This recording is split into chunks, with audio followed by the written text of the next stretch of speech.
उत्तर प्रदेश के वज़ीर-ए-आला योगी आदित्यनाथ ने 100 करोड़ टीके लगाए जाने के मौके पर खुशी का इजहार किया है। इस मौके पर उन्होंने वज़ीर-ए-आज़म नरेंद्र मोदी की हिकमत अमली की सताइश की है। योगी आदित्यनाथ ने कहा कि यूपी में बहुत जल्द 13 करोड़ अफराद को वैक्सीन टीका लगाने का काम मुकम्मल कर लिया जाएगा।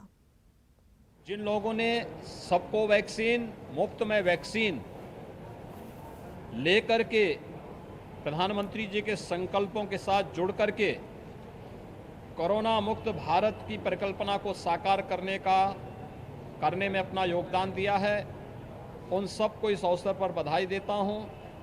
प्रधानमंत्री मोदी जी का, सभी हेल्थ वर्कर्स का, कोरोना वॉरियर्स का हृदय से अभिनंदन करता हूं।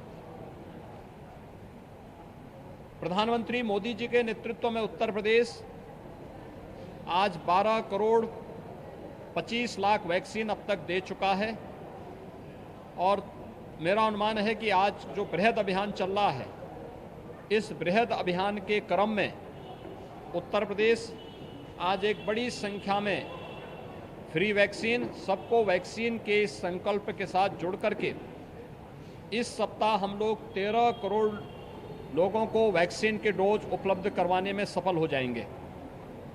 वैक्सीन की कोई कमी नहीं, लेकिन हमें इस सब के बावजूद सावधानी और सतर्कता बरतनी पड़ेगी।